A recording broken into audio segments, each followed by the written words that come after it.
Spoločnosť Fantázia Brezno sa zaoberá rozvojom cestovného ruchu na Horehroní ponukou pobytov v lone prekrásnej prírody slovenských hôr. Jedným z ubytovacích zariadení je trojhviezdičkový hotel Rohozná.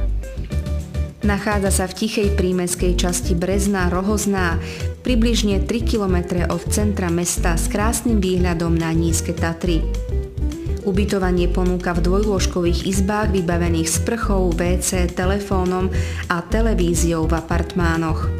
Klienti si posedia v príjemnej reštaurácii, kaviarni či na letnej terase a k dispozícii je aj plne vybavená konferenčná miestnosť s kapacitou 60 osôb. Asi 7 kilometrov odtiaľto sa dostanete do rázovitej obce Michalová.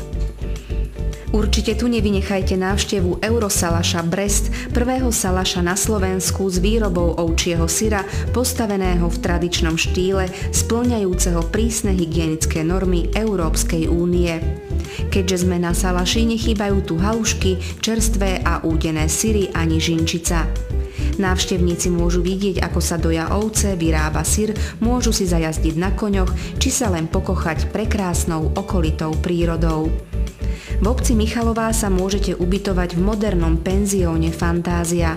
Skutočne tu nájdete fantáziu, záhradku s čerstvo pokoseným trávnikom, rozprávkový altánok, rybník plný pestrých rybičiek a krásne kvitnúcich lekien.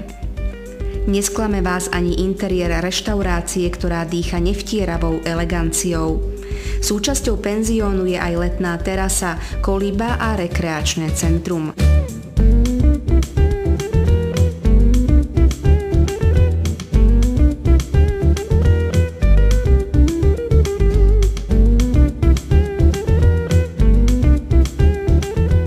Penzión Fantázia má na ubytovanie k dispozícii 7 dvojlôžkových, 1 jednolôžkovú izbu a plne vybavený apartmán.